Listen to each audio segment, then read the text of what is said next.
What's up, everybody? This is Charlie from Charisma on Command, and today I want to do a video breakdown of a group interaction. Because the truth is, group interactions are very different than one-on-one, and people tend to struggle more with group interactions. For whatever reason, when you add 3, 4, 5 people into the mix, sometimes you might hesitate. You might fall behind the train of conversation, the topic that people are on, and feel like you don't know how to get in there and start to connect with people. So that's why I wanted to break down a group interaction of one of the most charismatic people, the guys that I love to break down the most, Will Smith. So the first thing to look at right now is going to be introductions. And what I want you to look for is the energy that Will Smith walks in compared to the other people.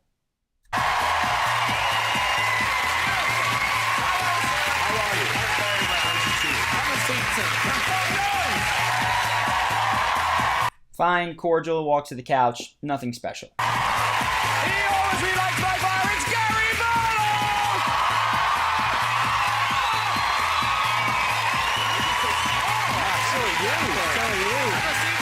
Big smile, gracious bow, sort of races his way to the couch.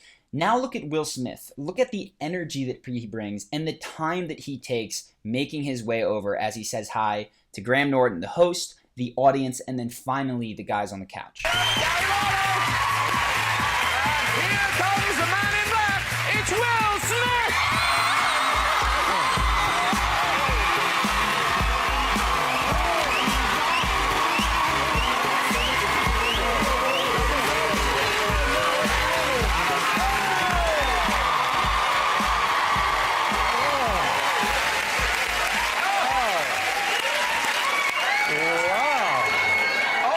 I'm sensing a level of excitement in the room.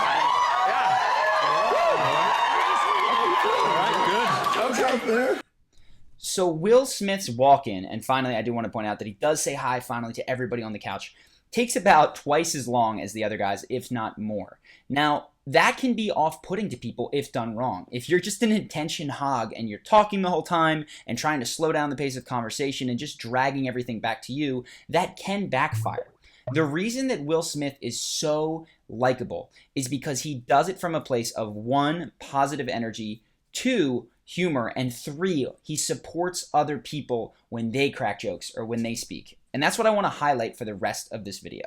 Okay, we're here for a while. We're now, am I right in thinking you all know each other? Yes. You guys was at the Millennium concert. Yeah. The last time we were together was at the Millennium. But we worked together classically on The Fresh Prince of Bel-Air. And Mr. Barlow, you know as well, don't you? Yes, well, we had a... I don't know We if were you... drinking and things happened and we simply never talked about it. So importantly, he's the first person to crack a joke. But potentially more importantly, he's also the first person to laugh huge, which is what you'll see. This is what I mean by being supportive of other people. Almost that story. I wasn't going to mention that one. I was going to mention something else. So people feel good around him because they crack small jokes, and he's just such a positive person that without faking it, he's able to comfortably laugh heartily. That makes people feel really, really good. And again, I want to highlight that support just going forward into the conversation. Tom Jones is now going to talk about why he loves music, and you'll hear Will Smith in the background saying absolutely yes and nodding his head along. What keeps you going? Well, the love of it, I just love singing. And I'm getting paid for it, which... That helps. There's nothing better than that when you do something you love. If you hear Will Smith, he said absolutely there. You'll hear him again and see him when they cut to the wide shot of just nodding and encouraging Tom as he talks about this. Yeah. And then you can... It's like a hobby. You turn a hobby into a profession, and it's... Yeah. So it's not like work at all. I was asked the other day, they said... So there you go. And Will Smith does this throughout the conversation. I just wanted to pull this out to show you that though he dominates by far, if you go through this, he probably speaks 50% or more of the time. He's constantly cracking jokes, even cutting people off. There's never any resentment because he is so supportive when other people are speaking. Now, I want to show you what that enables him to do as he goes further into the conversation. Let's see if we can get this here. So they start talking about Independence Day. People have really only been answering in 2-3 sentence blurbs up to this point. This is the first time somebody's going to take a long or a longer story, and of course it's Will Smith. But you'll notice that people are completely focused on him because he hasn't been dominating the attention in sort of a tyrannical way. He's been doing it by spreading the love, making other people feel funny and heard before he goes ahead and really does wind up dominating most of the conversational time. They took it all to a different level. Yes. That must have been amazing for your family, your parents. To see, that was the first movie. Independence Day came out and broke all of these box office records, and it was huge. So if you look, people are paying very close attention to him as he speaks, and it's because he's been supportive. Now, he's about to tell a story, and this is a huge, very important thing. When a lot of people go to tell stories in group conversations, they try to rush them in there. And because people aren't paying extremely close attention, they rush through to their climax and then look around, and it didn't hit like they wanted to. Notably, Will Smith first captures the attention of his audience by being supportive, funny, and positive. And now when he's telling a story, he can do it much more slowly to make it really impactful and all the more.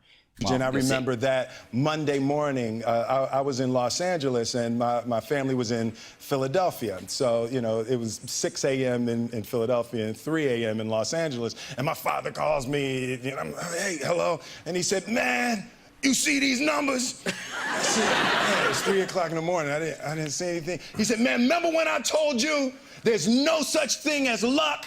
I was like, yeah, Dad. Remember when I told you there's no such thing as luck? It's only what you make. Dad, yes, I remember. Remember when I told you you put your mind to it? It ain't no luck. It's what you create. I said, yeah, Dad, I remember. He said, man, that's bullshit. You the luckiest motherfucker. So hopefully you caught there that he slows down on that beat 3 times as he's telling the story, right? He doesn't rush through it. If he did, it would not be as impactful. What I want you to pay attention to, I'm going to go through this one more time, is how he splits his attention between the people he's telling the story to.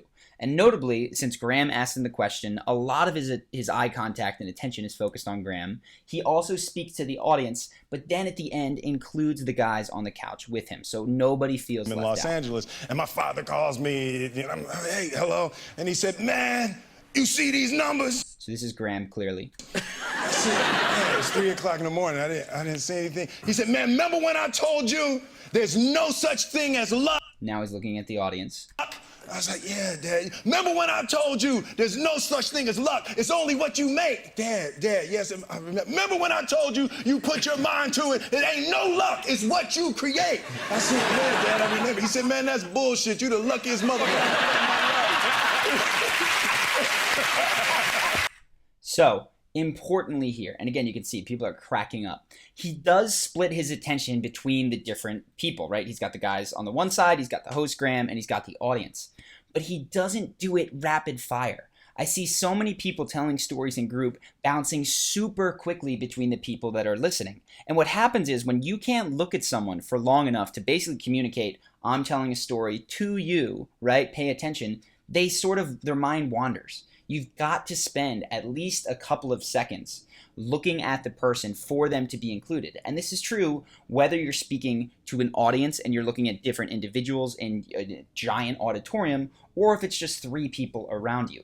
You bounce between them, but for long enough for that person to start to give you feedback, to laugh, to nod, so that you have formed a personal connection with them. So I could go on and on for ages about how charismatic and what Will Smith is doing for the rest of this 40-minute interview, but the truth is this has already gone pretty long. So I'm going to wrap it up now. So if you want to see more like this, not just with group interactions, but with one-on-one conversation, with confidence, first impressions, body language, all of that stuff, subscribe to this channel to get more of that. Secondly, a request for you. If you know of a person, or better yet, if you have a video in mind of somebody who is being charismatic that I could break down, please link to it in the comments. That is so hugely helpful for me. The hardest part in doing these breakdowns is not the analysis. It's actually finding fresh new stuff. I prefer to keep it outside of the scripted realm, right? Because you can write down anything in a movie script and that person can appear super charismatic. So if you have an interview or just somebody that you know of who is got a great video on YouTube for me to break down, link to it. I would love to do a breakdown. That is it for today. Hopefully you found this helpful, and I hope to see you on later videos through our channel.